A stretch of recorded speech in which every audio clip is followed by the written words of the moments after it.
তিরমিজি শরীফের হাদিস قال قرأ ابن عباس اليوم أكملت لكم دينكم وأتممت عليكم نعمتي ورضيت لكم الإسلام دينا وعنده يهودي فقال لو أنزلت هذه علينا لاتخذنا يومها عيدا قال ابن عباس فإنها نزلت في يوم عيدين في يوم الجمعة وفي يوم عرفة رواه الترمذي ইবনে আব্বাস রাদিয়াল্লাহু তাআলা আনহু সূরা মায়দা 3 নম্বর আয়াতে কারিমা তেলাওয়াত করছিলেন আল-ইয়াওমা আকমালতু লাকুম দীনাকুম ওয়া আতমামতু আলাইকুম নি'মাতি ওয়া রাদিতু লাকুমুল ইসলাম দীনা।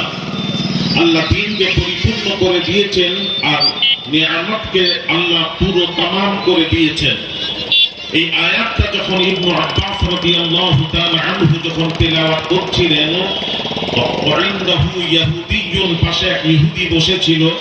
ওই ইহুদি বলল وعنده يهودي فقال لو أنزلت هذه علينا لاتخذنا يومها عيدا। ইবনে আব্বাস আপনি যে আয়াতে কারিমা তেলাওয়াত করলেন ওই আয়াতটা আমাদের তাওরাত কিতাবে যদি আসতো তা ঈদ হিসেবে আমরা মানাতাম। হযরত ইবনে আব্বাস রাদিয়াল্লাহু তাআলা আনহু জলিল সাহাবী তিনি উত্তর দিয়েছেন قال ابن عباس فإنها نزلت في يوم عيدين في يوم الجمعة وفي يوم عرفة رواه الترمذي।